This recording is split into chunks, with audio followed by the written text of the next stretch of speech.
Well, I met him. I was married to a very traditional family where I was very uncomfortable. I just couldn't understand them and they couldn't understand me, and the whole confusion was that. And and I was very much attached to my granny because I had lost my father when I was 6 months old. So she took care of me, and when she expired, that time I was about 26. I got married at the age of 18. In India, they do it very early, right? Okay, so then the question started rising in my mind, like, what is life? Is this the only life? And since at the age of 18 I got married, so I was seeing that everything is just moving mechanically. I mean going to parties and going to hotels, and in the night only sex, and again kitchen and food and party, and I got fed up of all that, already I was at that point. And then my granny died. So then about life questions, okay, why this death, why this misery, all that stuff. And day and night, like, I was very restless. I couldn't sleep at night and all that. And there was one of my uncle who was a poet, writer in Gujarat. So I found that he's intelligent, he's good enough, I can ask him some questions. I asked him, but the replies that I was getting, I was not satisfied with those replies. So at that very time, Osho was in Baroda with my uncle because he was a writer and a big man, prestigious man. So Osho stayed there with him for 4 days. And then my uncle's phone from Baroda came. That time I was in Mumbai. So he said, I think Acharya Rajneesh will be the right person for you as he's staying with us. And I have met him. We have been discussing with each other, and he would be the right man for you. And my heart just jumped. I said, okay, now something is to come, some miracle has to happen. And then Osho came to Mumbai, and he had told me in a Gujarati institution, he was going to give a lecture in Hindi regarding women and their suffering. And that's what I needed at that time. So, of course, I went to hear him, and I just closed my eyes. I couldn't miss his one word. Everything as if my mind was recording, inside. And after the discourse was over, I ran towards the stage to meet him. But I couldn't meet him because he was very fat and his big eyes sparkling.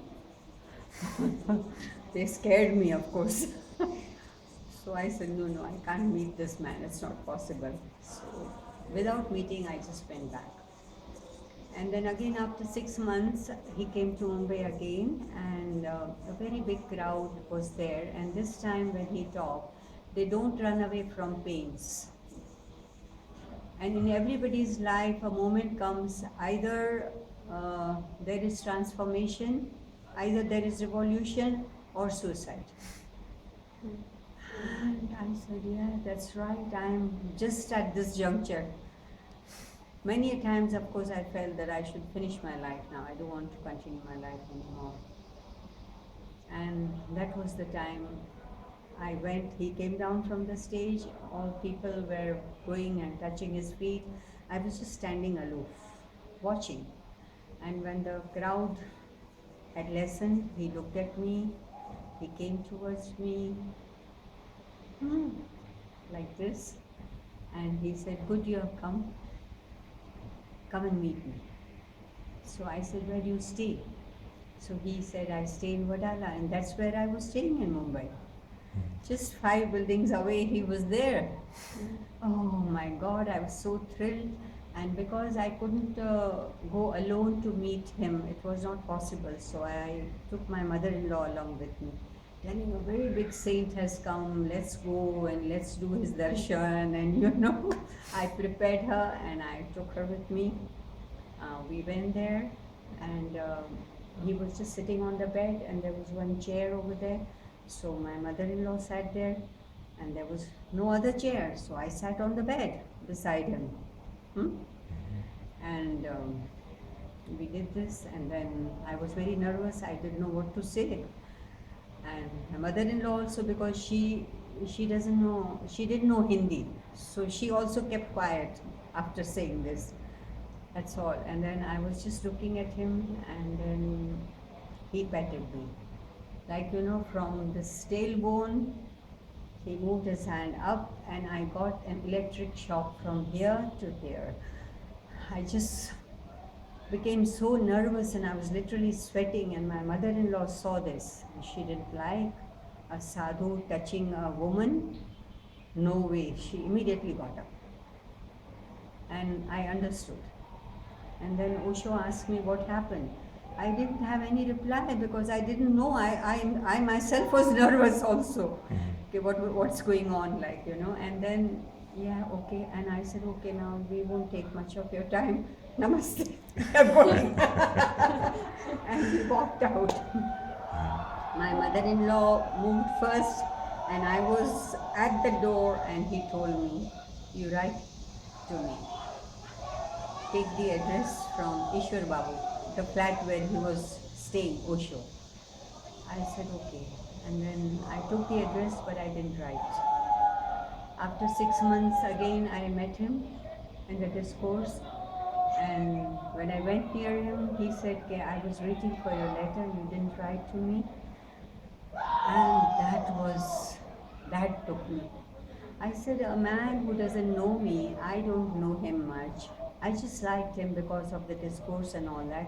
And he's so much concerned that after 6 months he's asking me, you have not written, I was waiting for your letter.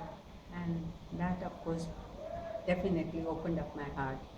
And I said, okay, I'll write. And then I went home, and in the night when everybody fell off to sleep, I took the paper and the pen, and then what to write. And then I said, unless and until I become quiet, I won't even know what to write. I keep on saying what to write. Nobody is going to reply me. It's me who has to now become still and then think. So then I waited for a while, and I was astonished, as if there was a big stone on my chest over here that started moving, and a flow of energy with poetries. And first poetries were only with questions about life, nothing else. So I wrote 3 to 4, whichever they came in the form of questions, poetries. Then I said, no, this is not worth it. He's going to laugh at it. I threw them in the dustbin. Again I picked up the courage. Again I'm writing. Again the poetry is coming. Again threw it in the dustbin. I said, no. Again I wrote poetries. And this time I said, now come on, whatever it is. I just posted them. I said, either he will laugh, he will tear away my letters, he won't reply, and that's okay. And I'm waiting for the letter. His reply. And his letter came. And that first letter only shocked me.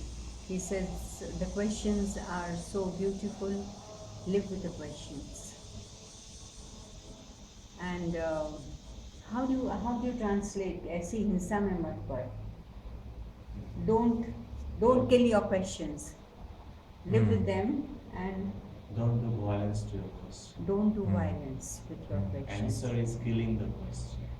Yeah. Answer is killing the question. Live with the questions. And that gave me energy to live with the questions. And that was the time when I recognized that there is a new dimension to life. People can think something else now.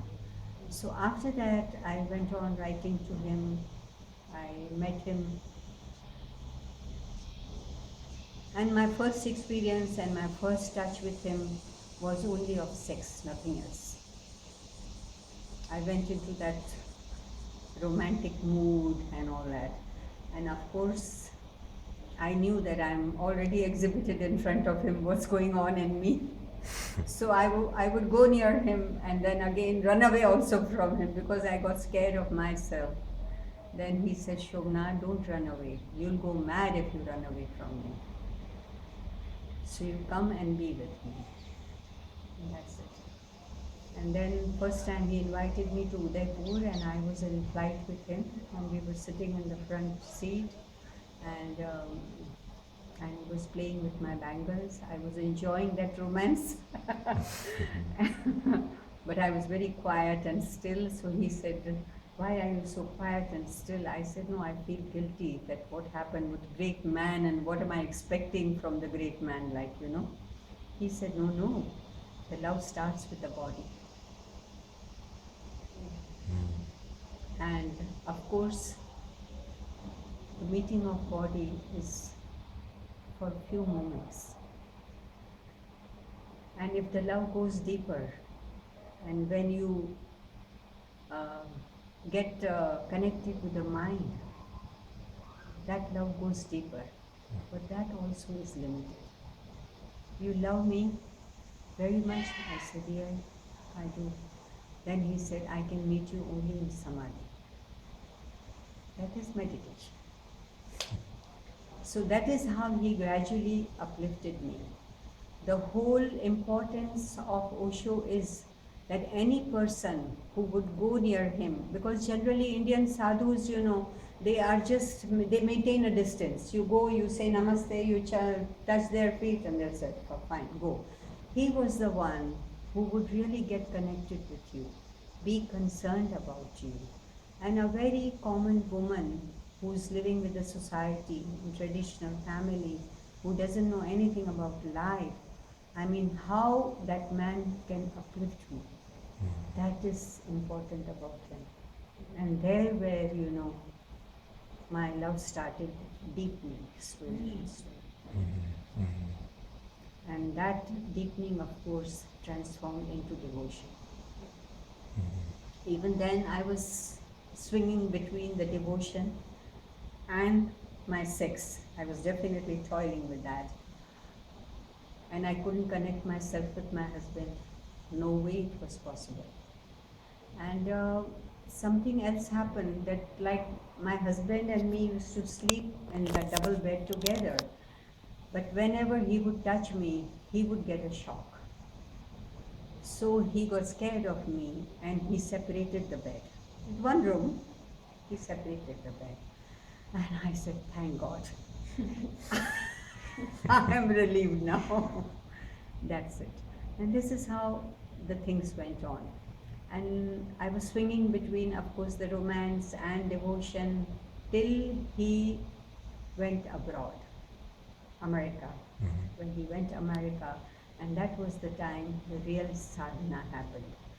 Whatever energy I had received from Osho, and I had conceived it, I had accepted it, that slowly and slowly, then I sincerely started the pranayam, sitting meditation, and then that energy started unfolding.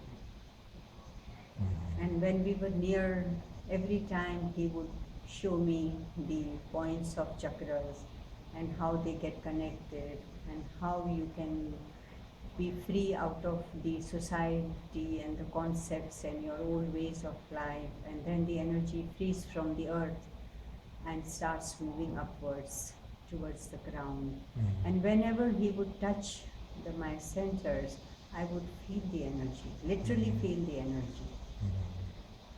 And I would get those sorts of ecstasies, but only when he would be with me. When he is not with me, I am back crawling on the ground, trying to find my way, you know, that way. And then we reach abroad, that was the time. And then, you know, see how a woman plays indirect, unconscious layer, you know. Then I got angry and annoyed at him, and once I told him, okay, you are not doing anything, you are just giving psychological tablets, and when I am with you, I feel something, and when you are away, I am again crawling. So when I attacked him that way, that was the time he told me strictly, So then stand on your 2 feet. And that was a big blow to me. And for a week I couldn't stop my tears because see, the undercurrent was expecting okay, he'll pamper me again. You know that I am with you and blah blah. He didn't say anything, stand on your 2 feet. I just couldn't digest that because all the love and all the what he had given me, and all of a sudden a person, says, now stand on your 2 feet. It was, I couldn't digest it. So for a week I was crying and crying and crying, and the chaos was happening in the family. My husband was basically a doctor, but he was a gambler too. So whenever, he would go and gamble full night, cards and all that. So one time, it so happened, I don't know what mistake he made. So 2 days he was put in jail. He didn't come home, he didn't phone me and all that. And this was the period when I was crying. And then after 2 days he came home and he saw me crying. Oh my God, I was so sorry, Shobhana, I didn't phone you. I should have phoned you. I understand you must be worried about it. I said, oh my God, what's going on? I'm crying for someone and someone is thinking I'm crying for him. I said, no, this is not done. This is unfair. At least I can't ditch him like that. It's not possible. And then he tried to tell me, my husband would always tell me, you are fragile, and he would bring those photographs, what is called that? Porno, क्या बोलते हैं उसको? Pornographic. Photographs to awaken me and arouse me, and I would see those photographs and I said, stupid, and I would just close and give it back to him. And so he went on telling me, you are fragile, you are fragile. And I went on accepting, yes, I think I'm a sick person. That I said, I'm seeing other women also romantic and like that. And I very well knew where my romance is going. So anyway, then once I told him, I said, I should be fair with him. I told him, I want to talk to you. So he said, okay. Then we went out in some garden, and then I told him, I said, see, you have been always blaming me that you are fragile, but I'm not fragile. I said, the situation came when I found myself the most sexiest woman in the world. So he said, not possible. How did it happen? And with whom it happened? So I said, with Osho. I told him. And then for 3 days he didn't talk to me. And then I phoned that uncle who had introduced Osho to me in Baroda. I said, well, this is the situation right now. So he came and he met my husband. And then, of course, he was a learned man and he knew everything about it, So then he told my husband, okay, listen, it's good that Shobhana fell in the hands of Osho. If she would have fallen in the hands of some other man, he would have just, yes, do nothing and then left her like that. Know that you should be thankful that he is like a guru and a lover, but he uplifted her from this situation. And then my husband was cool. He was okay with me, he was friendly with me, there were no fights, no quarrels. And he softly stayed with me. Yeah, that's it. And then when Osho, I told you, as he went abroad, and that time the sadhana started happening. And that time wherever he had touched and the way he had shown me how to breathe and how we go into this poor breathing. Actually my breathing also was very poor. So when he tested it, he said, no, this is not the correct breathing. How to come to your natural breathing. Then, the whole structure started shaping up, whatever was given by him. And he had told me even in Mumbai to take up the classes. That time also, first time when I went, there were about 10 people. And within a year, I received 100 people who were coming for meditation. But when with the first 10 I started, that time my legs were shivering. I thought I'll fall down. What will happen? What am I going to say? And I told him, I've not done meditation. So then he said, but you don't have to do anything. I'm going to do it through you. And I sat, and then I remembered those moments when he told me to write, and how that stone, heavy stone had shifted and the poetries came out. So I sat still, and that time I could just say. And right now I get the same experience. I don't know, but something just enters and I feel him and the energy just moves. That's it. So it's not, that's why I'm equally a participant. It's not that you listen or you do. It's I also am a part. I also listen. Yeah. Like I get astonished with my language. If normally, if you ask me now, you see, since I'm doing the session since so long, I can talk about it. But in the beginning, if you would ask me after the session anything, I would have no replies because the energy was working that time. But now I'm getting acquainted with that energy, so now I can talk, I can discuss, I can. Otherwise, in the beginning, I wouldn't. But still, the energy is working. This is where I am right now. And all the sufferings that I went through. So when I meet people and while going into the session, there are moments when, of course, I'm in that, I go deeply into that devotional moments and tears just come out. That's all. And I feel, oh my God, the life is really easy. But the sufferings were so much that time. Now when I look at them, there was no suffering at all. That's how it is.